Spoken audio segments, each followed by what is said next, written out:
رسول کریم صلی اللہ علیہ وسلم عرب کی کواری لڑکیوں سے زیادہ حیا والے تھے. کواری لڑکیوں سے زیادہ حضور حیا فرمایا کرتے تھے. جب خانہ کعبہ کی مکہ شریف میں تعمیر ہو رہی تھی نا، اہل عرب اس کو تعمیر کر رہے تھے، تو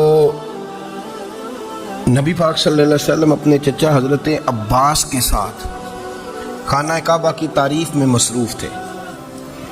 تو عرب کے لوگ چونکہ لمبا کرتا پہنتے تھے پیروں تک، تو نیچے اگر کسی وقت کوئی چیز نہیں بھی ہوتی تھی تو کسی کو وہ نظر نہیں آتی تھی، جو کہ پردہ رہتا تھا، لمبا کرتا پہنا ہوا ہوتا تھا. تو جب بچے، سرکار کی عمر مبارک بھی ابھی تھوڑی تھی، تو اس طرح بچے جب نکلتے تو وہ کئی دفعہ اپنی تہمت اتار دیتے نیچے سے، اور کوئی مزدوری کرنے لگتے تو 3-4 طے کر کے نا تہمت کی کندھے پہ رکھ لیتے. جس طرح کبھی دیہاتوں میں لوگ کپڑا سر پہ رکھتے تھے کہ اوپر اگر کوئی وزنی چیز رکھیں گے تو وہ تکلیف نہیں دے گی. نبی پاک صلی اللہ علیہ وسلم بھی سب لوگوں کے ساتھ خانہ کعبہ کی تعمیر میں شامل تھے. حضرت عباس رضی اللہ تعالیٰ عنہ نے کہا حضور سے، ابھی اللہ نے نبوت بھی نہیں فرمایا تھا، بھتیجے آپ بھی تہمت اتاریے. یہ صحیح مسلم میں حدیث موجود، اور اس کو کندھے پہ رکھ لیجیے، آپ اینٹیں اٹھا اٹھا کے لا رہے ہیں تو ذرا آپ کو تکلیف نہیں ہوگی. تو سرکار دو عالم صلی اللہ علیہ وسلم سے یہ بات کہی، اور پھر جلدی سے حضور کی تہمت کو نکال کے نا، حالانکہ لمبا کرتا پہنا ہوا ہے، تو وہ جیسے ہی ان کے کندھے پہ رکھا اینٹیں رکھنے کے لیے، تو سرکار تو زمین پہ گر گئے، بے ہوش ہو گئے، آنکھیں آسمان کی طرف. اور پھر حضور پکار رہے ہیں، آزاری آزاری آزاری، میرا تہمت دے دو، میرا تہمت دے دو. کبھی کوئی شخص اس وجہ سے بھی بے ہوش ہوا ہے کہ میرے وجود سے کپڑا اتر گیا ہے؟ حالانکہ سرکار پر وہ بے ہوشی بھی نبی پاک کا وہ جو غلبہ ہے نا شرم و حیا کا، اس کی وجہ سے ہوئی. ورنہ تو حضور فرماتے ہیں کہ میری آنکھیں سو جاتی ہیں، دل تو میرا اس عالم میں بھی جاگتا رہتا ہے. تو سرکار زمین پہ تشریف لے آئے، آنکھیں میرا تہمت دے دو، میرا تہمت دے دو. تو جلدی سے انہوں نے تہمت دیا تو حضور نے باندھ لیا. پھر طبیعت مبارک میں تسلی ہوئی. یعنی ہم اس رسول کے غلام ہیں کہ جن کے تو وجود سے کپڑا اتر جائے تو حضور برداشت نہیں کرتے، قبول نہیں فرماتے، تکلیف شروع ہو جاتی. لیکن یہاں نوجوان ہیں اور بڑا قد کاٹ ہے اور بڑے بڑے سمجھدار لوگ ہیں، گرمی آتی ہے تو شارٹ کپڑے پہن کے گھومتے ہیں. ان کو خیال نہیں کہ یہ وہ والا لباس ہے جو باہر تو کیا گھر میں اماں کے سامنے نہیں پہننا چاہیے، بہنوں اور بیٹیوں کے سامنے نہیں پہننا چاہیے. آپ کی گفتگو میں شرم و حیا ہو، آپ کے لب و لہجے کے اندر حسن ہو. آپ کو پتہ ہے نبی پاک صلی اللہ علیہ وسلم نے فرمایا میری امت میں سب سے زیادہ حیا کرنے والے عثمان غنی ہیں. عثمان غنی سب سے زیادہ حیا کرنے والے. آپ فرمایا کرتے تھے جب سے حضور کا چہرہ دیکھا ہے میں نے کبھی اپنی شرمگاہ بھی نہیں دیکھی، میں نے آنکھوں کا وضو نہیں توڑا، اور جب سے حضور کے دست مبارک میں نے بیعت کے لیے سیدھا ہاتھ بڑھایا تو پھر سیدھا ہاتھ میں نے کبھی گندگی کو نہیں لگایا. حیات. آپ باتھ روم کے اندر بھی غسل فرماتے تھے تو کپڑوں سمیت کرتے تھے. کسی نے کہا حضرت واش روم کے اندر کیوں نہیں کپڑے اتارتے؟ آپ فرمانے لگے باہر بندوں سے حیا کرتا ہوں، اندر جاتا ہوں تو رب سے حیا آنی شروع ہو جاتی. وہ تو دیکھ رہا ہے نا.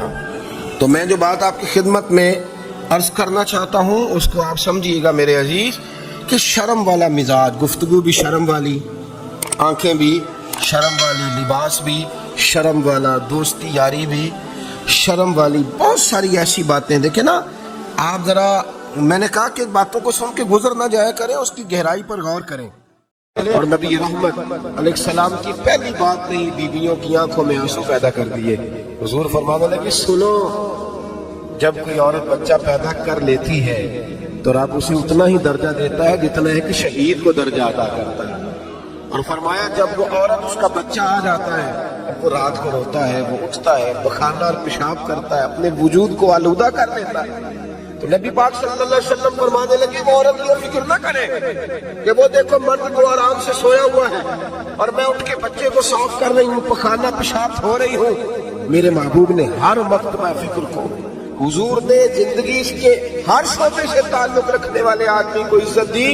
فرمایا بیبیوں جب تم رات کو اٹھ کے اپنے بچے کی خدمت کرتی ہو، دودھ ڈال کے دیتی ہو، پخانا اور پیشاب صاف کرتی ہو، تو فرمایا رب تمہیں اتنا ہی اجر دیتا ہے جتنا ساری رات مصلے پہ کھڑے رہنے والے عبادت گزار کو اجر عطا فرماتا ہے. اتنا اللہ تمہیں اجر دیتا ہے. ہر شخص کے حصے میں، ہر شخص کے حصے میں میرے نبی پاک نے عزت لی. ہر شخص کے حصے میں. رسول پاک نے وقار، رشتوں کو حضور نے اتنا مضبوط کر دیا، اتنا مضبوط کر دیا کہ رشتے رشتے نہیں درد بن گئے. ماں کا نام آتا ہے تو آنکھوں میں آنسو آ جاتے ہیں، ماں کا نام آتا ہے تو دل تڑپتا ہے. یار یہ انقلاب ہے جو میلاد والے رسول نے برپا کیا. ورنہ حضرت طارق ابن عبداللہ کہتے ہیں میں حضور کے اعلان نبوت سے پہلے بھی مکے آیا تھا. آپ فرماتے ہیں میں نے ایک بوڑھی عورت کو ایک نوجوان کو گلے میں رسی ڈال کے گھسیٹ کے لے جاتے دیکھا تو میں نے اس سے کہا کہ یہ کیا کر رہے ہو، کون ہے یہ بی بی، کیا مسئلہ ہے؟ وہ کہنے لگا جی میری اماں ہے، بوڑھی ہو گئی ہے، کسی کام کے لیے نہیں تو بیچنے جا رہا ہوں. چلو کسی کے برتن جب مانجے گی تو میرے تو پاس کچھ نفع آئے گا نا، بیچنے. یہ داستانیں نہیں. ابھی بھی جن لوگوں کی طبیعت سخت ہوتی ہے وہ قتل نہیں کر دیتے ماں باپ. واقعہ سنے نا کہ ابا میرے نام زمین نہیں کر رہا تو مار دیا. جب کلیجے سخت ہوتے ہیں تو کام ہو جاتا ہے. ایک طرف وہ منظر تھا اور ایک طرف یہ منظر ہے کہ حضرت حلیمہ سعدیہ رضی اللہ تعالیٰ عنہ، ان کا نام نہیں ہے حضرت حلیمہ کا مسلم شریف میں، وہ امام زرقانی نے لکھا ہے، ورنہ مسلم میں یہ روایت اپنے اصل انداز میں موجود ہے. حضرت ابو ہریرہ رضی اللہ تعالیٰ عنہ فرماتے ہیں کہ جناب حلیمہ بوڑھی عورت، سادی عورت. اگر آپ کبھی معاشرتی لحاظ سے حضرت حلیمہ کا انداز دیکھیں گے نا، توجہ ہے میری بات پر، سمجھ آ رہی ہے آپ حضرات کو؟ جو ہمارا معاشرتی ماحول ہے نا، معاشرتی ماحول، تو حضرت حلیمہ سعدیہ رضی اللہ تعالیٰ عنہ کی حیثیت آج کے معاشرے میں اگر دیکھی جائے تو ایک آیا، بچوں کو پالنے والی آیا نہیں ہوتی، وہ آیا جو اسکول میں ایک آیا ہوتی ہے. جب بچہ چھوٹے ہمارے پرائیویٹ سکولز میں بچے جاتے ہیں تو عورت سنبھالتی ہے، دودھ ڈال دیتی ہے، کئی دفعہ فیڈر بھی پلا دیتی ہے. بچہ اگر پخانا پیشاب کرتا ہے تو خدمت کرتی. یہ عورتیں اس زمانے میں چھوٹے بچے لے جاتی، پالا کرتی. تو بتا نا دائی کی، آیا کی، میں مثال دے رہا ہوں. اور نرس کی کیا حیثیت ہے معاشرے میں. اور حضرت حلیمہ سعدیہ جب نبی پاک کو واپس لے کے آئی تھی تو چلو کچھ نہیں لیکن نہ کچھ معاوضہ بھی انہیں حضرت عبدالمطلب نے عطا کیا تھا. جناب آمنہ نے انہیں کچھ، ایک معنی یہ بھی ہو سکتا تھا کہ پیسے دے کے یہ کام کرایا، معنی ہو سکتا تھا. آج جو گھر میں اماں برتن دھوتی ہے اس کی کیا حیثیت ہوتی ہے؟ وہ تو بیچاری جن برتنوں کو دھو کے ہمیں دیتی ہے، بعد میں انہی برتنوں میں ہم انہیں کھانا کھانے کی اجازت دے دیتی. لیکن میرے رسول پاک نے رشتوں کو عزت دے دی، اس طرح کی عزت دی، اس طرح کی عزت دی کہ جناب حلیمہ مسجد نبوی کا دروازہ گزری ہی تھی کہ حضرت ابو ہریرہ فرماتے ہیں نبی پاک ممبر پر اٹھ کے کھڑے ہو گئے. رسول پاک کھڑے ہوئے، نبی پاک. میں کبھی کبھی یہ روایت دیکھتا ہوں تو میرا دل کرتا ہے میں اپنے آپ سے پوچھوں، میرا دل کرتا ہے میں اپنے یاروں دوستوں خطباء سے، واعظین سے، پیروں سے، مشائخ سے پوچھوں کہ تو بھی بتا جب تو شاگردوں کو پڑھا رہا ہوتا ہے اور تیرے ابا جی آتے ہیں تو کبھی اٹھ کے کھڑا ہوا ہے اپنے جیسے لوگوں سے اچھے علماء کی بات نہیں کرتا، کبھی سوال کرتا؟ یہ بڑا مشکل کام ہوتا ہے، بڑا مشکل کہ عالم دین تقریر کر رہا، والد آ جائے، بندہ اٹھ کے کھڑا ہو. لیکن رسول پاک نے عزتیں دی، وقار دیا. جناب حلیمہ داخل ہوئی تو حضور ممبر پہ کھڑے ہوئے اور اتنی تیزی سے حضور آگے بڑھے، اپنی چادر کو اتارا اور پھر میرے رسول نے زمین پہ بچھایا اور پھر حضرت حلیمہ سعدیہ بیٹھ گئے. اور جناب ابو ہریرہ فرماتے جتنی دیر نبی پاک ان کے سامنے بیٹھے رہے تحیات کی حالت میں بیٹھے رہے. حضور نے رشتوں کو وہ وقار دیا، وہ حسن دیا کہ رشتے درد بن گئے ہیں. اب ماں کا نام دل میں بعد میں آتا ہے، زبان میں بعد میں آتا ہے، آنسو پہلے آتے ہیں. اب ماں کا رشتہ ایک وقار ہے، ایک حسن. الحاوی الفتاوی میں امام جلال الدین سیوطی رحمت اللہ لکھا ہے فتح مکہ کے بعد نا کمال ہو گیا. وَرَأَيْتَ النَّاسَ يَدْخُلُونَ فِي دِينِ اللَّهِ أَفْوَاجًا، فوجوں کی فوجیں دین میں آ گئی. ایک زمانہ تنہائیوں کا ہوتا ہے، ایک عروج کا ہوتا ہے. عروج کے زمانے میں بڑے تعلق، بڑے رش، بڑی باتیں. اب حال یہ تھا فتح مکہ کے بعد کہ پہلے تو ایک آدھ آدمی کلمہ پڑھتا تھا، فوجوں کی فوجیں آتی. ایک دن نبی پاک نماز پڑھانے آئے مسجد میں. میرے نبی پاک صلی اللہ علیہ وسلم جب مسجد میں آئے تو مسجد کھچا کھچا ہوئی، گلیاں بھی بھری، 10,000 کے قریب لوگ مدینے میں جمع ہوئے حضور کے پیچھے نماز پڑھنے کے لیے. پڑھیے صلی اللہ علیہ وسلم. نبی پاک صلی اللہ علیہ وسلم تشریف لائے نا، جیسے ہی مسجد میں داخل ہوئے تو 10,000 کا مجمع اٹھ کے کھڑا ہو گیا. ہمارے لیے لوگ کھڑے ہوتے ہیں تو ہماری آنکھیں پرنم نہیں ہوتی، بلکہ ہم اپنا حق سمجھتے ہیں، ہم کہتے ہیں ان کا بنتا ہے کھڑے ہونا، حالانکہ بھائی دنیا سب کے لیے کھڑی نہیں ہوتی، جب کوئی کھڑا ہونا تو نظر جھک جانی چاہیے اور تیرے دل میں خیال آنا چاہیے کہ یا اللہ مجھ پہ رحم ہی رکھنا، اے اللہ میری پردہ پوشی کرنا، یا اللہ یہ تیری دی ہوئی عزت ہے، مہربانی کر خفیہ تدبیر سے محفوظ فرما، کہ ہمیں احساس نہیں ہوتا الا ماشاء اللہ۔ اللہ کے محبوب داخل ہوئے تو 10,000 کا مجمع کھڑا ہو گیا، 10,000 آدمی کھڑا ہو تو ایک کیف بنتا ہے، میرے جیسا آدمی تو بیسپورٹ سیدھی کرنے لگ جاتا ہے نا کہ بڑی شان ہے جناب، کالر ٹھیک کر لو، دستار سیدھی کر لو، کیا بات، اتنے لوگ بھی کبھی کسی کے گاڑے کے پیچھے بھاگے، لیکن نبی پاک کا انداز کیا تھا، رسول پاک کی آنکھوں میں آنسو آ گئے، 10,000 آدمی کھڑا ہوا، حضور رو پڑے، اور اتنا روئے کہ جناب ابو ہریرہ رضی اللہ تعالیٰ عنہ فرماتے ہیں کہ میں نے نبی پاک کے سینے سے آواز نکلتی دیکھی، جب آدمی زیادہ روتا ہے تو سینے سے آواز آتی ہے، حضور روئے کہ سینے سے آواز آئی، آپ فرماتے ہیں پھر حضور نے آنسو پوچھے، پھر نماز مکمل ہوئی، جب لوگ چلے گئے تو حضرت ابو بکر صدیق اٹھ کے قریب گئے، کہا یا رسول اللہ صلی اللہ علیہ وسلم آج کوئی وجہ نہیں تھی رونے کی، آپ آئے ہیں اور رونا شروع کر دیا، تو میرے محبوب فرمانے لگے آج جب میں نے اپنی وہ شانیں دیکھی، وہ مقام دیکھا تو مجھے اپنی اماں کی یاد آ گئی،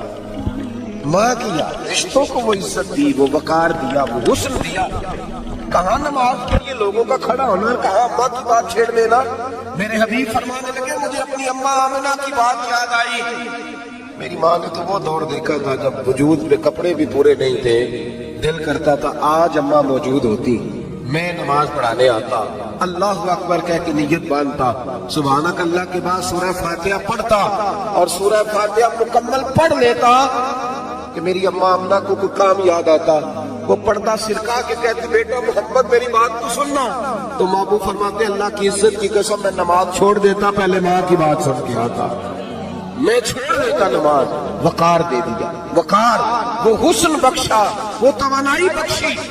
عرب کے اندر سال کے بعد عورتوں کا ایک میلہ لگتا تھا خانہ کعبہ کے پاس، صرف عورتیں اکٹھی ہوتی تھی، میلہ لگا ہوا تھا، ایک تورات جاننے والا یہودی عالم بھی آیا ہوا تھا، وہ بیویوں کے مجمع پہ نظر ڈال کے کہنے لگا بیویوں مرد کا کام تو کوئی نہیں عورتوں کے مجمع میں بات کرنا، لیکن میں تمہیں ایک پیغام دینے لگا ہوں، اللہ کے آخری رسول جو مکے میں پیدا ہونے والے ہیں ان کے آنے کا وقت قریب آ گیا ہے، وہ بی بی بڑی خوش نصیب ہوگی جنہیں ان کی رفاقت ملے گی۔ عورتوں نے جب دیکھا کہ مرد آ گیا عورتوں کے میلے میں تو انہوں نے ڈانٹا جھڑکا، کہا چل اٹھا اپنی کتابیں اور نکل جا۔ حضرت خدیجہ کہتی ہیں باقیوں نے ڈانٹا پر میں نے بات پلے سے باندھ لی، میں نے پلے سے باندھ لی اور میں انتظار کرنے لگی کہ اللہ کرے وہ نصیب میرے ہی ہو، اللہ کرے مقدر میرا ہی کھلے۔ آپ فرماتی میں تسبیح پڑھتی، درود پڑھتی، میں اس زمانے میں جو اللہ کا ذکر جس طرح ہوتا تھا وہ میں شروع کرتی، اور جب فارغ ہوتی تو میں التجا کرتی کہ اللہ میرے نصیبے کھول دے۔ کہتی ہیں آہستہ آہستہ آہستہ آہستہ میں حضور کی تعریف سننے لگے، آہستہ آہستہ تعریف سننے لگی، نبی پاک صادق ہیں، امین ہیں، سچے ہیں، دیانتدار ہیں، اس برے اور میلے معاشرے میں بھی وہ سب سے اعلیٰ بھی ہیں اور سب سے اجلے بھی ہیں، وہ سب سے پاکیزہ ہیں۔ میں سننے لگی تعارف، آہستہ آہستہ میں ان کی گرویدہ ہونے لگی۔ ادھر نبی پاک صلی اللہ علیہ وسلم اپنے چچا جناب ابو طالب کے پاس رہتے تھے، قحط آ گیا، حالات بگڑ گئے، حضور سید عالم صلی اللہ تعالی علیہ وسلم سے چچا کہنے لگے بیٹے اگر مال تجارت لے کے شام جاؤ تو بڑا نفع کماؤ گے، ہمیں ضرورت بھی ہے، اور اگر ہو سکے تو ختیجہ کا مال لے کے جاؤ۔ اور نبی پاک نے کہا چچا میں نہیں کہوں گا کسی سے جا کے، میں نہیں کہتا کسی سے جا کے، جو میرے نصیب میں ہوگا میرا رب خود عطا فرمائے گا، میں نہیں کہوں گا۔ مصطفیٰ نے تو نہیں کہا۔ حضرت خدیجہ رضی اللہ تعالیٰ عنہ کہتی ہے میں نے خود اپنی خادمہ کو بھیجا، میں نے کہا جا کے پوچھو تو صحیح کہ میرا مال قبول ہوتا بھی ہے کہ نہیں، پوچھو۔ نبی پاک صلی اللہ علیہ وسلم سے پوچھا، حضرت خدیجہ کی خواہش ہے کہ آپ مال لے کے جائیں، حضور نے قبول کر لیا۔ جناب خدیجہ الکبریٰ رضی اللہ تعالیٰ عنہ کے غلام کے میسرہ ان کا نام تھا، جناب خدیجہ نے ان کو ساتھ بھیجا، فرمایا تین باتیں ارشاد فرمائی، ایک تو فرمایا سارا رستہ غور سے دیکھنا میرے نبی کے ساتھ کیا معاملات درپیش ہوتے ہیں، ابھی اعلان نبوت نہیں کیا، فرمایا ذرا غور کرنا، میرے مصطفیٰ کا مطالعہ کرنا اور مجھے واپس آ کے سبق سنانا۔ وہ جو تم نے چہرہ بددعا کی تلاوت کی ہو ذرا مجھے واپس آ کے سنانا. جنہاں نے دل بر جانی ڈٹھا ہو کھیاں ہی تک لیاں تو ملے ہو تے ساجن ملیا ہوں ناسا لگ پئیاں. ذرا جا کے نا تلاوت کرنا اور مجھے دکھ. اور دوسرا فرمایا تم میرے غلام ہو تو مصطفیٰ کے بھی غلام بن کے رہنا. میں سنتی ہوں کہ کردار کے افکار کے نظریات کی عظمت کے بلند و بالا وہ جیسے کہیں ویسے کرنا. اور تیسری حضرت خدیجہ نے نصیحت فرمائی. فرمایا محمد ابن عبداللہ صلی اللہ علیہ وسلم کی رائے سے اختلاف نہ کرنا. یہ چلتے ہوئے معاہدہ کیا جو وہ کہہ دے سو کر جانا. غلام کہتے ہیں میں ساتھ گیا, باتیں میں نے سن لی, لیکن جب سفر شروع ہوا نا ابھی چند منزلیں طے ہوئی تھی. میں نے کہا خدیجہ آپ نے کیا نصیحت کرنی تھی, ان کے ساتھ جو رہے گا وہ ان کا غلام ہی بن جائے گا.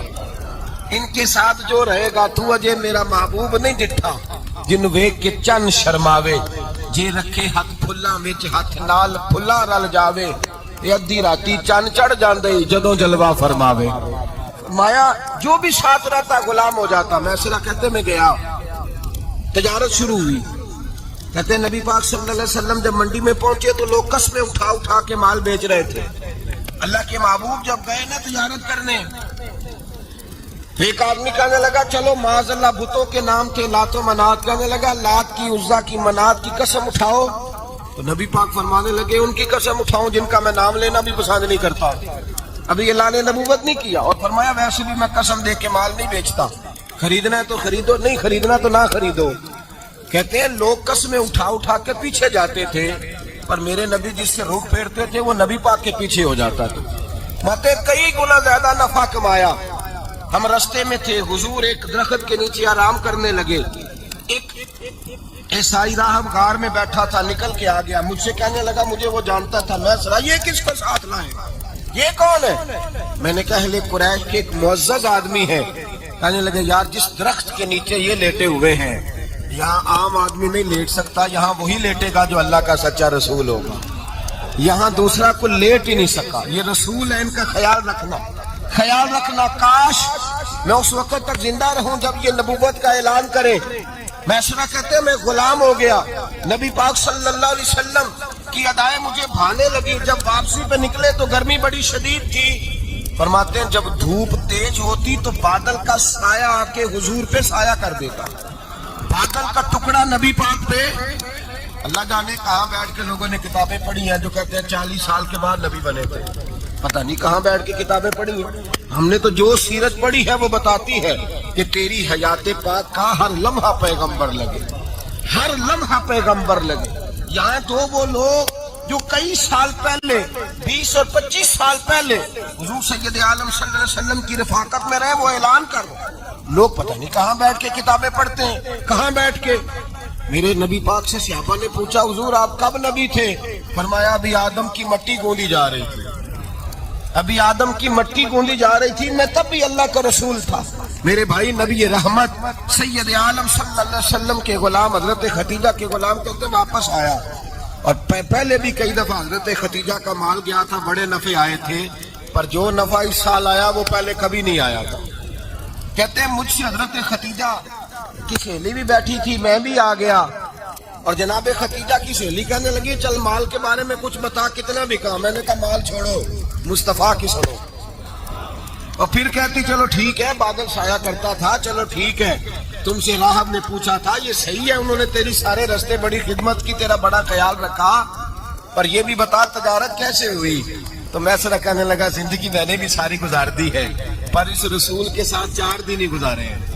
حد ہو گئی مجھ سے, اور کچھ نہ پوچھو, اور کچھ نہ پوچھو. آ میرے دل آمنہ کے لال کی باتیں کریں, اور کچھ نہ پوچھو, بس ذکر ان کا چھیڑیے ہر بات پر, اور چھیڑنا شیطان کا عادت کیجیے. بس مجھے حضور کے تذکرے بیان کرنے ہیں, ذکر مصطفیٰ کرنا ہے. حضرت خدیجہ الکبریٰ بڑی متاثر ہوئی. کہتی ہے مجھے درجنوں لوگوں نے پیغام نکاح دیا تھا اور میں نے سنی نہیں تھی. میں نے نفیسہ کے ہاتھ پیغام بھیجا. میں نے کہا میری عمر 40 سال ہے, ان کی 25 سال ہے, اور میرا احوال اور طرح کا ہے. وہ شہنشاہ ہے, جا کے پوچھو تو صحیح, بھلا میں قبول ہوتی ہوں؟ پوچھو. نفیسہ کہتی ہیں میں آئی تو وہ خاتون جن کے لیے لوگ بڑے بڑے قریش پیغام دیتے تھے, پیغام لے کے آئی. تو رسول پاک نے عجیب رنگ بیان کیا اپنی سیرت کا. جب میں پہنچی میں نے کہا خدیجہ نکاح کرنا چاہتی. نفیسہ کہتی ہے میرا خیال تھا کہ کوئی اور ہوتا تو کرسی سے اٹھ کھڑا ہوگا, فوراً کہے گا اچھا جلدی کرو بات کرو. جب میں نے آ کے کہا نا حضور خدیجہ نکاح کرنا چاہتی ہے, تو نبی پاک نے میری طرف دیکھا, فرمایا وہ کہتی ہیں کہ تم کہتی ہو؟ کہا وہ کہتی ہیں. تو حضور نے فرمایا ٹھہر جاؤ, میں اپنے چچا سے پوچھ کے بتاؤں گا, میں مشورہ کروں گا, میں پوچھ کے بتاؤں گا. آج بچوں کو کچھ سبق بڑے یاد ہیں, کہتے ہیں پسند کی شادی کرنا حضرت صاحب ناجائز ہے, پسند کی شادی کرنا کوئی ناجائز ہے؟ اور میں نے کہا بھائی صرف ایک ہی جائز چیز رہ گئی اور کوئی شے جائز نہیں. یہ ایک ہی جائز چیز ہے جس کا فتویٰ سارے نوجوان پوچھتے پھرتے ہیں, سارے رانجے بنے پھرتے ہیں, مجنو بنے پھرتے ہیں, سارے مئی وال ہو گئے. اللہ پاک کو ہدایت کی توفیق عطا فرمائے. سارے اس بری لت کا شکار ہو گئے. او بھائی نبی پاک سوائے خدا کے کسی کے پابند نہیں, لیکن میرے مصطفیٰ نے اپنی امت کو یہ درس دیا ہے کہ جو بڑوں کے شفقت کے سائے میں چلتا ہے اللہ اس کی مدد فرمایا کرتا ہے. تجھے کیا پتا تیرا اچھا بھلا کس بات میں؟ کہا نکاح کرنا چاہتی ہوں, فرمایا چچا سے پوچھ کے بتاؤں گا. خدیجہ رضی اللہ تعالیٰ عنہ کہتی ہیں انہوں نے پوچھا. جناب ابو طالب کہنے لگے یہ تو خوش قسمتی ہے کہ ہمیں ایسی بہو مل جائے جس کے کردار میں, افکار میں, نظریات میں اتنی نفاست. مصطفیٰ کریم کے ساتھ نکاح ہوا, قربان جائیں. حضرت خدیجہ الکبریٰ کی شادی ہوئی تو بھائی بڑا مشکل ہوتا ہے, بڑا مشکل ہوتا ہے اپنے آپ کو ڈھالنا. لیکن جناب خدیجہ کی زندگی اٹھا کے دیکھو, میں یہ نہیں کہہ سکتا وہ کروڑ پتی تھی, ارب خرب کی میں بات ہی نہیں کر سکتا, اور 20 نوکرانیاں تھیں ان کے پاس, درجنوں ان کے پاس غلام تھے. لیکن جب رسول اللہ کے دروازہ نور پہ آئی ہیں, انہوں نے میرے نبی کے گھر میں جھاڑو بھی دیا ہے, انہوں نے حضور کے کپڑے بھی دھوئے ہیں, انہوں نے رسول اللہ کے لیے اپنے ہاتھوں سے کھانا بنایا. انہوں نے دیکھا کہ نبی پاک صلی اللہ علیہ وسلم کو دولتوں سے, تجارتوں سے, سرمایے سے پیار نہیں, جتنی دولت تھی شام کو لا کے قدموں میں رکھ دی. کہا محبوبہ جب میں تیری ہوں تو میری ہر شے ہی آپ کی ہے. چند دنوں میں حضور نے ساری چیزیں دے دی اللہ کے راستے میں, ہر چیز نبی پاک نے دے دی. حضرت خدیجہ الکبریٰ کا حال یہ تھا کہ ایک جوڑا رہ گیا, کئی جگہ سے پیوند لگے ہوئے, میں گڈی ہاتھ ڈور سجن دے, وہ جنج رکھے اونج رہنا ہے, واجب نہیں جے وچ شریعت مندہ قسم نو کہنا, بس ٹھیک ہے جس حال میں محبوب راضی ہیں. کہا ہر چیز قدموں میں رکھ دی اور حضور کے ہر رشتے کا خیال کیا, نبی پاک کی ہر خواہش کا. عورتیں بالخصوص میری بات پہ توجہ کریں جو عرض کرنے لگا ہوں. آگ لگی ہوئی ہے گھروں میں, فساد ہے, لڑائی ہے, جھگڑا ہے, دنگا ہے, یہ تیرا رشتہ دار وہ میرا رشتہ دار. جب تیرے آتے ہیں تو روٹیاں جلدی پکتی ہیں, جب میرے آتے ہیں تو بیماریاں بڑی ہوتی ہیں. تیرے میرے کا جھگڑا. آؤ میرے مصطفیٰ کریم سید عالم کا بھی حال دیکھو. حضرت حلیمہ سعدیہ ملنے آئی, شادی کو کچھ دن گزرے تو حلیمہ سعدیہ ملنے آئی. حضرت حلیمہ سعدیہ سگی اماں نہیں رضائی اماں ہے. یہاں تو سگی اماں برداشت نہیں ہوتی, سگی اماں. اور وہ بہو سوچتی نہیں بات کرتے ہوئے, سوچتی نہیں, وہ سوچتی نہیں کہ کس کے بارے میں بات کر رہی ہے, اسے پتہ ہی نہیں کہ تجھے تو پلا پلایا یہ ملا ہے نا. کبھی اس کی اماں سے پوچھ اس نے کتنی تکلیفیں برداشت کی, اس سے پوچھ کس دقت میں, کس آزمائش میں اس بچے کو پروان چڑھایا ہے. تو آج مالک بنی ہے تو تو رنگ ہی بدل گئی ہے. اور بچہ بھی بیوی کے ساتھ مل کر کے اماں کی غیبت کرتا ہے, سوچتا ہی نہیں کہ بات کس کی ہو رہی ہے, اسے خیال ہی نہیں آتا. حضرت حلیمہ سعدیہ رضائی ماں ہے. جب تشریف لائیں تو مصطفیٰ کریم نے فرمایا خدیجہ یہ میری اماں ہے. جناب حلیمہ سعدیہ کہتی ہے میں گھر میں رہی, میری خدمت کی, مجھے کھانا پکا کے دیا, بستر بچھا کے دیا, کپڑے لے کے دیے, اور جب میں جانے لگی تو کہنے لگی آپ میرے مصطفیٰ کی اماں ہیں, پہلی دفعہ آئی ہیں, تھوڑا سا تحفہ نہ دے دوں؟ میں نے کہا جیسے مرضی. حضرت حلیمہ کہنے لگی تو جناب حلیمہ سعدیہ کو 40 بکریاں اور 1 اونٹ تحفے میں عطا فرمایا. اور یہ جو بی بی آ کے مالی بنی ہے نا, آج جس درخت کی چھاؤں میں تو بیٹھی ہوئی ہے نا, اگر تو سمجھے تو اصل احسان اس ماں کا ہے جس نے یہ پروان چڑھا کے تجھے دیا ہے. اصل نیکی اس اماں کی ہے جس نے تیرے سر پہ یہ سرتاج رکھا ہے, اور تو اس ماں کو ہی بھول گئی ہے. اور شکوہ بہو سے نہیں, شکوہ اس بیٹے سے ہے, بیٹے سے ہے جو علیحدہ بھی ہونے لگا تھا تو اماں سے علیحدہ ہو گیا ہے. اس نے سوچا ہی نہیں کہ ماں کے ہاتھ اٹھ جائیں تو عرش کا مالک کہتا ہے فرشتوں سے کہ پیچھے ہٹ جاؤ، ماں اور باپ اولاد کے لیے جو مانگے گے میں فوراً عطا کروں گا، تجھے پتہ ہی نہیں۔ اور ادھر رسول پاک کا کیا حال ہے، کہتے ہیں وہ تیرے رشتہ دار ہے، تیرے بہن بھائی ہے، تو جا، میں تجھے دروازے پہ چھوڑ آؤں گا، تو مل ان سے، میں نہیں ملتا، میں صاحب ہوتا ہوں، میرا ان سے کیا لینا دینا۔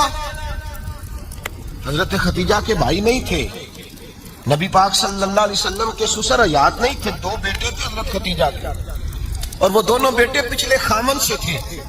ذرا عقل کی کسوٹی پر تولیے گا کہ کسی بی بی کے بیٹے ہو اور پچھلے خامن سے ہو، اس آدمی کا رویہ کس طرح کا ہوتا ہے، لیکن میرے رسول پاک کا رویہ اس طرح کا تھا۔ میں آپ کو سیرت کی کتابوں سے امام حلبی نے، کستلانی نے، صاحب فتح الباری نے لکھا ہے، رسول کائنات سید عالم صلی اللہ علیہ وسلم سوئے ہوتے تھے، اور جاگو اور سنو، اللہ کرے حضرت خدیجہ کا میرے نبی سے رشتہ اور میرے نبی کا حضرت خدیجہ کا رشتہ ہماری سمجھ میں آ گیا تو سمجھ لو ہمارے گھر جنت بن جائیں گے، روشنی پھیل جائے گی، سمجھو اور سیکھو۔ حضرت عائشہ صدیقہ فرماتی ہیں نبی پاک سو جاتے تھے نا دوپہر کو تو کہتی تھی مولا علی سے لے کر ابو بکر صدیق تک کسی کی طاقت نہیں ہوتی تھی حضور کو آ کے بیدار کرے، سوء ادب سمجھا جاتا تھا۔ اور میں ایک جملہ آگے بڑھا کے کہوں گا، میں کہوں گا اماں جی آپ تو مولا علی سے لے کر ابو بکر صدیق تک فرماتی ہے نا، ہمارا تو عقیدہ یہ ہے کہ مصطفیٰ سو جائے تو جبریل بھی نہیں جگا سکتے، وہ بھی نہیں آ سکتے، وہ بھی ہاتھ باندھے کھڑے ہیں کہ مولا کیسے جگاؤں، حضرت جبریل بھی نہیں جگا سکتے۔ لیکن حضرت عائشہ صدیقہ فرماتی ہیں میں تھی مدینے میں، حضرت خدیجہ کے وصال، میں مدینے میں حضور کے گھر میں تھی، نبی پاک میرے گھر میں موجود تھے اور سید عالم سوئے ہوئے تھے۔ حضرت خدیجہ کے پچھلے خامند کے بیٹے جناب حالہ آ گئے اور وہ مسجد میں آ کے بولے، مسجد میں توجہ کرنا، مسجد میں بولے، انہوں نے مسجد میں آ کے پوچھا کہ نبی پاک کہاں ہے، مسجد میں۔ جناب عائشہ صدیقہ فرماتی ہیں حضور سوتے ہوئے بیدار ہو گئے، حضور طامت سمیٹی، فوراً سر کے اوپر کپڑا رکھا، میں نے کہا حضور کہاں جا رہے ہیں، فرماتی ہے میں نے ایک دفعہ پوچھا تو حضور نے 3 دفعہ فرمایا میرا حالہ آ گیا ہے، میرا حالہ آ گیا ہے، میرا حالہ آ گیا ہے، خدیجہ کا بیٹا آ گیا ہے۔ میرے رسول پاک صلی اللہ علیہ وسلم نے بی بی کے رشتوں کا جو تقدس بیان کیا اس کو سمجھیے، فرمایا حالہ آیا ہے، بیدار ہو کے خود تشریف لے گئے۔ اور یہ تو حالہ تھے نا، بڑے بیٹے حضرت خدیجہ کے سب سے، ان کا نام ہند تھا، اور حضرت ہند سے کوئی بندہ تعارف پوچھتا نا، نبی پاک کا جو حلیہ ملتا ہے نا کتابوں میں، سیرت کی کتابوں میں، حضور کا مکھڑا کیسا تھا، مکھ چند بدر شاشانی ہے، متھے چمک دی لاٹ نورانی ہے، کالی زلف تیاک مستانی ہے، مخمور اکھی ہیں مد بریاں۔ یہ جو حضور کا حلیہ ملتا ہے نا یہ حضرت ہند کا بیان کیا ہوا ہے۔ وہ بیان کیا کرتے تھے کہ نبی پاک کی آنکھیں کیسی تھی، حضور کے جلوے کیسے تھے، وہ بیان حضرت خدیجہ کے بیٹے۔ کوئی ان سے پوچھتا کہ بڑے راضی رہتے ہو، ہند بڑے راضی رہتے ہو، تو حضرت ہند کیسے راضی کیسے نہ رہوں، راضی کیسے نہ رہوں، میرے بھائی کا نام علی المرتضیٰ ہے، بہن کا نام فاطمہ الزہرا ہے، ماں کا نام خدیجہ الکبریٰ ہے، اور باپ کا نام محمد مصطفیٰ ہے، میں راضی کیسے نہ رہوں۔ حضرت خدیجہ الکبریٰ کے رشتوں کے ساتھ رسول اللہ کا پیار، ان کے رشتے۔ کنز المال میں حضرت عائشہ صدیقہ کی حدیث ہے، جناب عائشہ فرماتی ہے دوپہر کو حضور آرام کرتے تو کوئی آیا نہیں کرتا تھا، ایک دن ایک بوڑھی آ گئی دروازے پہ، اس نے چھڑی پکڑی ہوئی، کہتے وہ اندر آئی تو نبی پاک بڑی تیزی کے ساتھ اٹھے، حضور سید عالم نے قریب بٹھایا، دیر تک حضور باتیں کرتے رہے، دیر تک گفتگو ہوتی رہی۔ فرماتے حضور نے اسے کوئی اضافی وقت دیا، عام سے آپا اس وقت آتے نہیں تھے، حضور کے آرام کا وقت، اضافی وقت دیا نبی پاک، اور فرماتے جب وہ جانے لگی تو نبی پاک نے تحفے بھی عطا فرمائے، اور پھر ایک غلام سے، حضرت بلال سے یا کسی غلام سے فرمایا کہ ساتھ جاؤ اور گھر چھوڑ کر کے آؤ۔ نبی پاک صلی اللہ علیہ وسلم نے اعزاز دیا۔ حضرت عائشہ صدیقہ فرماتی ہیں دیر تک ملاقات بھی، تحفے بھی، انفرادی ملاقات۔ بعد میں نبی پاک صلی اللہ علیہ وسلم لیٹ گئے، میرے دل کے اندر خیال آیا کہ حضور جائیں گے اور جب رات کو واپس آئیں گے تو پھر میں پوچھوں گی کہ حضور یہ بی بی کون ہے، حضور اب آرام کر رہے ہیں۔ فرماتی ہیں میرا خیال تھا کہ یہ سوال شام تک میرے ذہن میں رہے گا کہ یہ کون ہے، آپ نے بڑا اعزاز دیا، دروازے تک چھوڑنے گئے۔ حضرت عائشہ صدیقہ فرماتی ہے میں سوچ رہی تھی آرام کر رہے ہیں، اور میں نے جیسے ہی نگاہ ڈالی تو حضور تو گہری سوچ میں گم ہے، نبی پاک سوچوں میں گم ہے اور آنکھیں کھلی ہوئی۔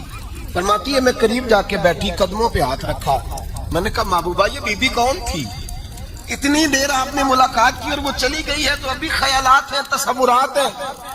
فرماتی ہے میں نے پوچھا تو مصطفیٰ کی آنکھوں میں آنسو آ گئے، نبی پاک رو دیے، اٹھ کے بیٹھ گئے۔ میں نے کہا حضور کیا ہوا؟ میں نے تو آپ کو پریشان کر دیا، میں معذرت چاہتی ہوں۔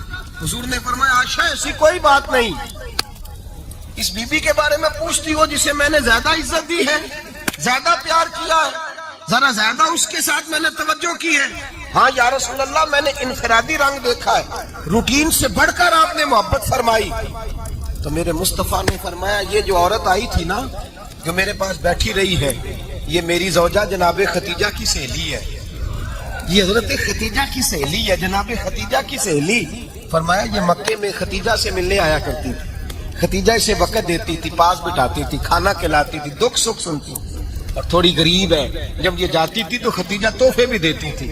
فرمایا آج جب یہ آئی ہے تو ختیجہ کی یادیں تازہ ہو گئی، دیر تک میں نے اس سے بات کی ہے، گفتگو کی ہے، جاتے دفعہ تحفہ دیا، اس لیے کہ حسن العہد من الایمان، اچھے طریقے سے وعدہ نبھانا یہ بھی ایمان کا حصہ ہے، اچھے طریقے سے عہد نبھانا، تعلقات نبھانا یہ بھی ایمان کا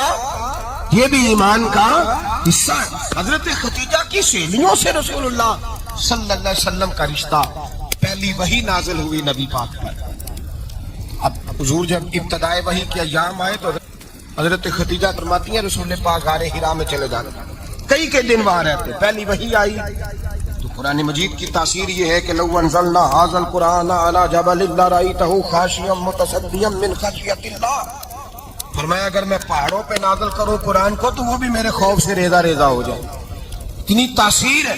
جب حضور کے قلب اطہر پر آیا تو نبی پاک کامتے ہوئے گھر آئے، زملونی زملونی، مجھے چادر اڑاؤ چادر اڑاؤ۔ حضرت ختیجہ نے چادر دی، بیٹھ گئے، کہا ختیجہ آج پہ آنے والا آیا ہے، اقرأ بسم ربک الذی خلق، یہ آیات اس نے مجھے دی ہیں اور میں بڑے خوف کے عالم میں ہوں۔ حضرت ختیجہ کے لفظ بڑے حسین ہیں۔ جناب ختیجہ الکبریٰ رضی اللہ تعالیٰ عنہ کیا فرماتی ہیں؟ کہتی ہیں یا رسول اللہ صلی اللہ علیہ وسلم آپ غم نہ کریں، رب آپ کو رسوا نہیں کرے گا، عزتیں عطا کرے گا۔ اور دلیل کیا ہے؟ حضرت ختیجہ فرمانے لگی دلیل یہ ہے کہ آپ غریبوں کی مدد کرتے ہیں، مسکینوں کا خیال رکھتے ہیں، اور محبوبہ کمزوروں کا بوجھ آپ اٹھاتے ہیں، جس کے اندر یہ خوبیاں ہوتی ہیں اللہ اسے عزت ہی عطا فرمایا کرتا ہے۔ حضرت ختیجہ الکبریٰ رضی اللہ تعالیٰ عنہ سب سے پہلے نبی پاک پہ ایمان لائی۔ بڑا مشکل ہوتا ہے، ہمارے جو فلسفے کے لوگ ہیں وہ کہتے ہیں بہت بڑا ولی اللہ بھی ہو تو بیوی اس کی مان جائے، یہ مشکل ہوتا ہے کام، یہ مشکل ہوتا ہے۔ حضرت ختیجہ الکبریٰ رضی اللہ تعالیٰ عنہ سب سے پہلے ایمان، اور کس طرح کا ایمان؟ کس طرح کا ایمان؟ ابن ماجہ میں روایت ہے، غور کرنا، حضرت قاسم نبی پاک صلی اللہ علیہ وسلم کے صاحبزادے، حضور کی 6 اولادیں، 4 بیٹیاں 2 بیٹے حضرت ختیجہ سے ہوئے، 4 بیٹیاں اور 2 بیٹے۔ دھوکہ دیتے ہیں بعض لوگ، کہتے ہیں حضرت ختیجہ کی ایک ہی بیٹی تھی، حضرت قاسم حضور کے بیٹے تھے، وہ وصال کر گئے۔ حضرت ختیجہ ابھی دودھ پلاتی تھی کہ شہزادے پردہ کر گئے، ایک دن گھر میں بیٹھی ہوئی تھی تو کہنے لگی یا رسول اللہ صلی اللہ علیہ وسلم میرے بیٹے قاسم کے حصے کا دودھ میرے وجود میں بھر آیا ہے، کاش میرا رب اتنا موقع دیتا کہ میرا بیٹا مدت رضاعت ہی پوری کر لیتا، وہ دودھ پی لیتا۔ نبی پاک نے فرمایا ختیجہ تو غم نہ کر، اللہ تبارک و تعالیٰ نے تیرے بیٹے کی مدت رضاعت جنت میں پوری کر دی ہے، جنت میں پوری کر دی ہے۔ اور نبی پاک نے اپنا اختیار بیان فرمایا ابن ماجہ میں، رسول پاک نے فرمایا اگر تو کہے تو میں یہاں بیٹھے بیٹھے تجھے تیرے بیٹے کی آواز سناؤں، عرض کروں رب کی بارگاہ میں ابھی تجھے سناؤں تیرے بیٹے کی بات، ابھی وہ جنت میں بولے، لطف نہیں آیا آپ کو اس بات کا؟ میں ابھی سناؤں تجھے بات، سیاستہ کی روا، ابھی سناؤں تیرا بیٹا بولے گا جنت میں، آواز یہاں مکے میں آئے گی، سناؤں۔ بڑے لوگ کرامت دیکھنا چاہتے ہیں، معجزہ دیکھنا چاہتے ہیں، کہتے ہیں میں تو وہ دیکھ کے آؤں گا، کہا سناؤں؟ حضرت خدیجہ کا ایمان دیکھیں. کہنے لگی محبوبہ مجھے سننے کی کیا ضرورت ہے, میں خدا کو بھی مانتی ہوں, محمد مصطفیٰ کو بھی مانتی ہوں, میں بن دیکھے ہی مانتی ہوں, بن دیکھے ہی مانتی ہوں, مجھے سننے کی ضرورت ہے. آپ نے کہہ دیا تو سو ہو گیا, مجھے حاجت ہے. حضور کہہ رہے ہیں اگر تو کہے تو دعا کروں, التجا کروں, ابھی آواز اللہ سنا دے, ابھی سناؤں. حضرت خدیجہ کہتی ہے نہیں حضور میں بن دیکھے ہی, میں ان لوگوں میں سے نہیں ہوں جو پہلے دیکھ داکھ کے آئے, پلٹ کے آئے, دیکھ کے سودا کریں. میں تو ان لوگوں میں سے ہوں جو بن دیکھے مانا کرتے. یؤمنون بالغیب کی قائل, رسول اللہ صلی اللہ علیہ وسلم پہ ایمان لائی. اور پھر نبی پاک صلی اللہ علیہ وسلم نے جیسا کہا حضرت خدیجہ نے ویسا کیا.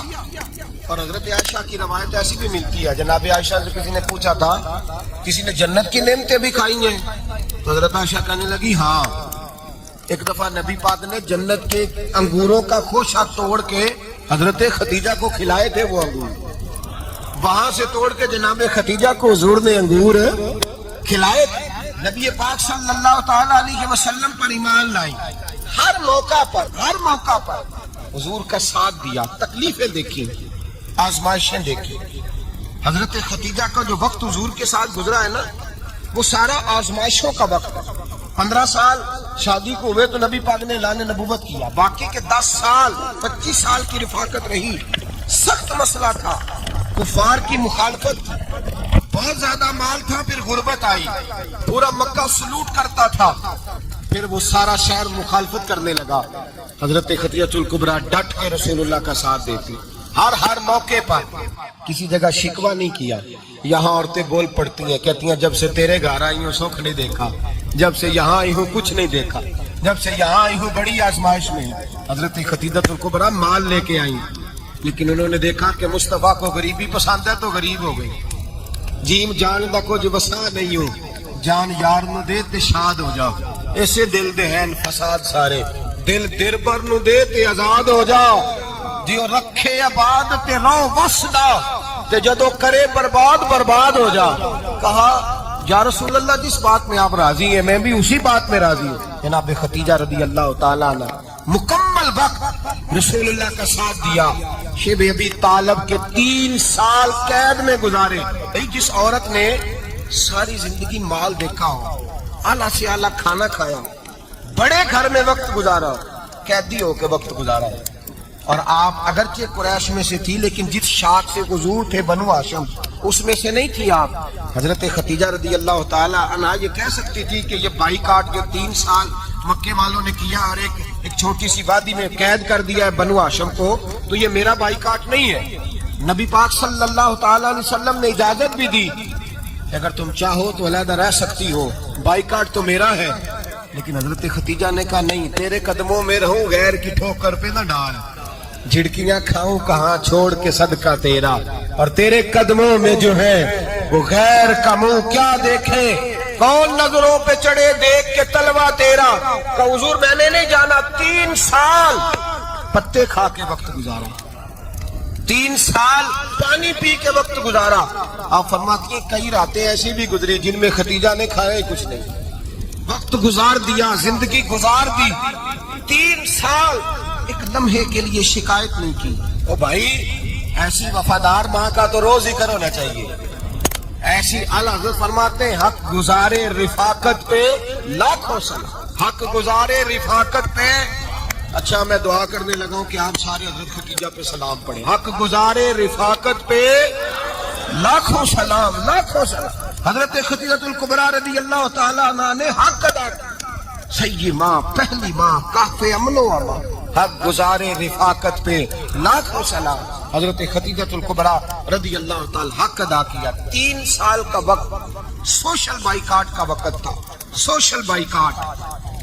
لیکن حضرت خدیجہ الکبریٰ نے حضور کے ساتھ ٹائم گزارا. بائیکاٹ ختم ہوا, آسانی کا وقت آیا تو خدیجہ بیمار ہو گئی. ام المومنین سیدنا خدیجہ رضی اللہ تعالیٰ عنہ علیل ہوئی, علالت شدید ہوئی تو نبی پاک آ کے سرانے بیٹھے. قربان جاؤں آج لوگ اتنی نوکری نہیں کرتے جتنا احسان جتلاتے. کہتے ہیں وہ فلاں مولوی صاحب کو روٹی میں دیا کرتا تھا, وہ فلاں آدمی کے ساتھ اس کو تو آگے پہنچایا ہی میں نے. کریڈٹ پکڑ پکڑ کے لوگ اپنے کھاتے میں ڈالنے کے چکر میں ہوتے ہیں. لوگ اس قدر زیادہ پیار نہیں کرتے جتنا جتلاتے ہیں۔ حضرت خدیجہ الکبریٰ نے سکھایا ہے انداز امت کو کہ وفا کیا ہوتی ہے۔ حضرت خدیجہ نے ساری زندگی نوکری کی، ساری زندگی وفا کی۔ وقت وصال آیا، حضور کو بلایا، اللہ کے محبوب تشریف فرما ہوئے۔ صاحب ابن شام کہتے ہیں حضرت خدیجہ رو پڑی، کہنے لگی محبوبہ میں نبی کی بیوی تھی، میں خدمت کا حق نہیں ادا کر سکی، کوئی غلطی ہو گئی ہو تو مجھ سے درگزر کر دیا جائے، مجھے معاف کر دیا جائے۔ یہ کہہ کے رونے لگی۔ نبی پاک نے فرمایا تو غلطی کی بات کرتی ہے، خوش ہو جا، میرے رب نے وعدہ فرمایا ہے کہ تو دنیا میں بھی میری بیوی ہے تو جنت میں بھی تو ہی میری بیوی بنے گی۔ وعدہ کیا ہے اللہ تبارک و تعالی، میں نے تجھے پسند کیا ہے، جنت میں بھی تو ہی میری بیوی ہے۔ میرے نبی کریم سید عالم صلی اللہ علیہ وسلم نے حضرت خدیجہ الکبریٰ رضی اللہ تعالیٰ عنہ سے اس قدر زیادہ، حضرت عائشہ فرماتی ہے اکثر گھر میں اکثر نبی پاک حضرت خدیجہ کا ذکر چھیڑ دیتے۔ یہاں تو آدمی بہن کا ذکر نہیں نہ کر سکتا بیوی کے سامنے، اماں کا ذکر نہیں کر سکتا، معاملہ خراب ہو جاتا، بڑا مشکل ہو جاتا، مشکل ہے۔ حضرت عائشہ صدیقہ بظاہر تو سوکن تھی نا، لیکن حضرت عائشہ بیان کرتی ہے، کہتی ہے نبی پاک سب سے زیادہ حضرت خدیجہ کا ذکر کرتے تھے گھر میں، اکثر ذکر ہوتا۔ خدیجہ یوں کرتی تھی، خدیجہ یہ کام اس طرح کرتی تھی، خدیجہ کا یہ رنگ ہوتا تھا، اس کا یہ طریقہ ہوتا تھا، اس کا یہ طرز حیات تھا، وہ ایسے چلتی تھی، وہ ایسے، اکثر حضور بیان کرتے تھے۔ حضرت عائشہ فرماتی ہے مجھے رشک ہوتا، رشک، ناز کرتی میں، کیا مقدر ہے خدیجہ کی۔ کہتی ہے ایک دن نا میں نے کہا ذرا بات تو کروں، کہتی ہے نبی پاک گوشت لائے، مجھے کہا عائشہ ذرا گوشت صاف کرو، پکاؤ اور ذرا شوربہ زیادہ کرنا۔ کہتی ہے میں نے وہ گوشت لیا، صاف کرنے لگی، میں نے کہا حضور شوربہ کیوں زیادہ کرنا ہے، مہمان آنے والے ہیں، کچھ لوگوں کو آنا ہے۔ تو نبی پاک نے فرمایا نہیں آنا تو کسی نے نہیں، مجھے پتا چلا مدینے میں خدیجہ کی کچھ سہیلیاں آئی ہیں، میرا دل کرتا ہے کچھ سالن بطور تحفہ ان کو بھی بھیج دوں، تو ذرا زیادہ پکانا، خدیجہ کی سہیلیوں کو میں نے سالن بھیجنا ہے، تحفہ دینا ہے۔ حضرت عائشہ کہتی ہیں ایک جملہ ہلکا سا، بے ضرر سا، بڑا دھیما سا، بچ کے بڑا اپنے آپ کو محتاط کر کے، میں نے کہا یا رسول اللہ صلی اللہ علیہ وسلم آپ خدیجہ کا ذکر بہت کرتے، حضور وہ تو عمر میں 15 سال بڑی تھی، یا رسول اللہ صلی اللہ علیہ وسلم اللہ نے آپ کو جوان اور خوبصورت بیویاں دی، آپ خدیجہ کا ذکر کرتے ہیں۔ فرماتی ہیں یہ بات کہہ کے میں خاموش ہو گئی، میرا خیال تھا جواب آئے گا، دیر ہو گئی، حضور جواب نہیں دیتے۔ کہتے ہیں میں نے یوں نظر اٹھا کے دیکھا تو چہرہ مبارک سرخ ہو گیا، اور رسول پاک نے فرمایا عائشہ آج بات کی ہے، آج کے بعد یہ بات نہ کرنا۔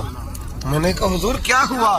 فرماتے ہیں پہلے جلال تھا، پھر اچانک وہ جلال آنسو بدلا، اور حضور نے رو کے فرمایا عائشہ تم ساری بیویاں سکھوں کے وقت آئی ہو، خدیجہ تو میرے دکھوں کی ساتھی ہے، وہ تو میری آزمائشوں اور تکلیفوں کی ساتھی، اس نے تو میرے ساتھ وقت کٹھن بتایا، جب لوگ مجھے پتھر مارتے، میرے رستے میں کانٹے بچھاتے، میں پریشان ہو کے لوٹتا، اس کے ایک ہاتھ میں دودھ کا پیالہ ہوتا، ایک ہاتھ میں کھجوریں ہوتی، دودھ پلا کے، کھجور کھلا کے، بستر بچھا کے، روٹی دے کے کہتی محبوبہ غم نہ کرنا، اللہ بڑی عزت عطا فرمائے گا، اللہ بڑی شان عطا فرمائے گا۔ میرے رسول کریم سید عالم صلی اللہ تعالی علیہ وآلہ وسلم۔ اور پھر امام ابن حجر نے لکھا ہے، آپ فرماتے ہیں بعض لوگوں پہ حضور نے کبھی جلال بھی فرمایا، کبھی جلال بھی فرمایا، اور حضور کا جلال بھی بڑی رحمت والا ہے۔ نبی پاک نے فرمایا اللہ اگر میں اپنے کسی امتی کو جھڑک دوں تو اسے اتنا ثواب دینا جتنا تو فرد نماز کا ثواب عطا کرتا ہے۔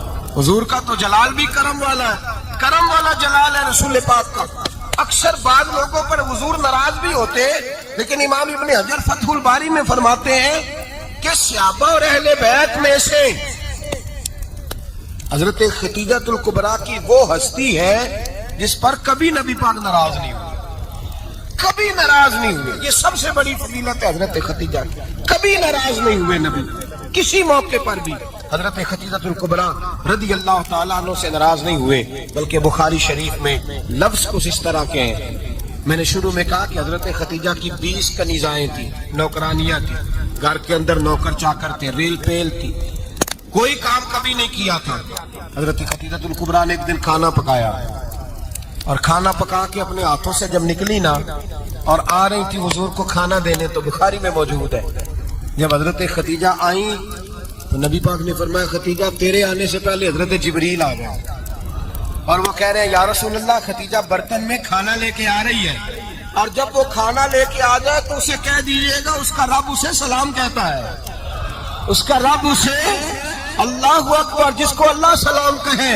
فاضل بریلوی فرماتے ہیں حق گزارے رفاقت پہ لاکھوں، حق گزارے رفاقت پہ لاکھوں سلام، حق گزارے رفاقت پہ لاکھوں سلام۔ حضرت خدیجہ الکبریٰ رضی اللہ تعالیٰ عنہ کو رب اسلام آئے، مخشنہ اس امت کی مخشنہ۔ اللہم صل علی سیدنا و مولانا محمد، اللہم صل علی سیدنا و مولانا محمد۔ اللہ کے شیر ہے در کرار پہ درود، اللہ کے شیر ہے در کرار پہ درود، اللہ کے شیر ہے در کرار پہ درود۔ حضرت حسن حسین کے کردار پہ درود، اللہم صل علی سیدنا و مولانا